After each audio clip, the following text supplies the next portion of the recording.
Orlando, Florida, another mass shooting, this time the worst in American history, and this time against the context of two newly minted presumptive candidates for the American presidency. They enslave women and they murder gays. I have laid out a plan to defeat ISIS. Who do you sort of find yourself agreeing with more in terms of how they would approach terror? Donald Trump. I think Donald Trump without question, but by the same token, my conscience wouldn't allow me to vote for him. Not Trump. Not Trump. No. I think Donald Trump's a little bit too over-polarizing on the other side, and I think Hillary Clinton's just frankly not doing enough. Well, I think she's smarter. I think she's more sane. The solutions that proposed by Trump serve no one but Trump. When human beings treat each other with respect and with love and compassion, that we can really combat terrorism a lot here in America. So that's the perfect topic for today's OTR political analyst. Democrat Marianne Marsh is with us. Republican Rob Gray with us as well. Good morning to both of you. Thank you for being with us, Rob. Let me start with you. Will this be a dominant theme in November? And who benefits if it is a dominant theme? Well, certainly it is going to be a theme in the short term. Will it be in November? I'm not so sure. I think terrorism is going to be a theme, but is gun control going to be? The truth is that politically speaking, we have a short attention span here. I think it should be a theme. I'm not sure it will be in the final analysis, a deciding issue. You know, that's the sad thing, Marianne. I think we do have that short attention span. All right, well, it's out of our minds now. And November's far away. But what's not short is what happened to the families. Yeah. They lived with that for the rest of their lives. Yeah. And I think we finally, maybe, after 26-year-olds being slaughtered, Gabby Giffords shot in the head, 49 people shot in a bar Saturday night, and so many others, maybe we have hit that tipping point. Gun control's always been an advantage for Democrats. Terrorism's always been an advantage for Republicans. But the fact is, Republicans are losing the advantage on terrorism because terrorism in this country is committed by guns. It did spark a filibuster on Capitol Hill just a few days ago. Democrats are demanding action to keep guns away from terrorists. Massachusetts Senator Elizabeth Warren says it's common sense.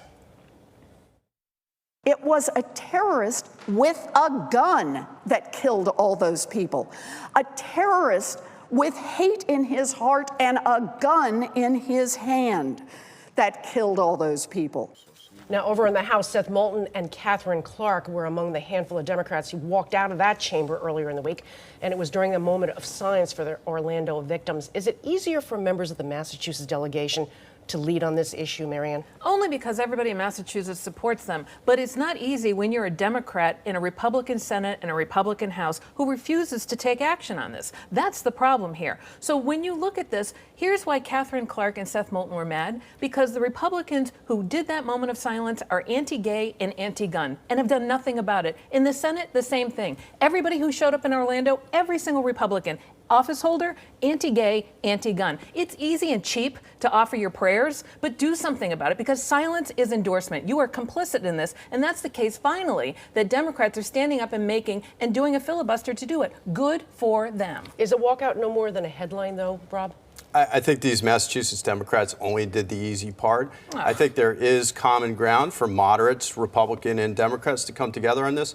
But if Elizabeth Warren is serious, she should go to Springfield and hold a press conference in front of Smith & Wesson and say, don't manufacture these things, right? But there are jobs out there in Springfield. She's not doing that. She should criticize her Democratic colleagues, not many, but some of whom get A ratings from the NRA. So it's a bipartisan problem. More Republicans are certainly with the NRA. But these Democrats need to show more courage if they're serious. What are your people doing? They're not doing a damn thing. Nothing, okay? The cheap and easy thing is do a press conference. The cheap and easy thing is offer a prayer. The cheap and easy thing is to do nothing. Well, and that's exactly what's going on. You guys control the House. You guys control the Senate. They're doing nothing. And by the way, what's going on here? That would be the easy stuff. But they're actually getting votes taken now on these things. When Speaker DeLeo spoke about the assault weapons ban, that was something that Bill Weld and Paul Cellucci did. There are a lot of moderate Republicans around the country. I think Democrats should look to unite them to do things. Kelly Ayotte, because she's going to lose her Senate seat. Rob Portman, because he's going to lose his Senate seat. Well, sure, but let's work together. Pat Toomey, because he's going to lose his Senate seat. I'll take that, sure. Donald Trump saying that he will meet with the NRA to suggest changes in current gun laws. Natural, of course, he says in this hand he's going to meet with them to talk about gun changes, and then he says in this hand he's going to protect the Second Amendment. So you can deal with that contrast. But the question is, will Congress start to feel the pressure, since there is a presidential campaign campaign, keeping the issue alive for the next few months, Marianne. To my last point, only if they think they're going to lose their seat. So, in this election, will it be the difference? No. Will it be a difference? Yes. Will Donald Trump take credit if something finally happens? Yes, he will. And if it doesn't, he'll say he's the only one who can. But it's the Senate that's in jeopardy. And that's why you see Kelly Ayotte, who just last December, voted against stopping terrorists from getting guns, all of a sudden singing a different tune. Well, she put out a tweet. She said she offered her prayers and sympathy for the events that happened in Orlando. And then a mother from Sandy Hook got right in her face and said, and you didn't vote for what we needed. That's exactly right. Background checks. So, she got it thrown in her face by a Listen, mother. if you're going to get a compromise in the middle on this, it's going to be because people are holding their senators, Republicans and Democrats, accountable in those types of forums. There obviously hasn't been enough of that because many in Congress have chosen campaign finance and the political support offered by interest groups they put that above the interests of many of their constituents. And we don't know when and where this is going to happen now. So it's certainly time for Congress to get their act together. Very quickly, a local issue. You heard Speaker de Blasio this morning on the House getting subpoenas because of an investigation into a senator. He says it is distraction. It's going to be a sort of a cloud over Beacon Hill for a while. Do you see business dragging on Beacon Hill because of this, Marianne? No, they're going to keep doing their jobs because that's what voters expect, especially when nothing's getting done in Washington by the Republicans. Can something like this sort of like slow everything down, though? Rob, you worked on Beacon Hill for a long time. Well, it could, but I don't think it will because I think that the senator who's under investigation has been isolated, I think, by his colleagues to a certain extent, although I think they could go farther. But certainly the House and the governor are working together to move things forward, including the budget, so I don't see any slowdown. We continue on the record on this Father's Day. Stay with us.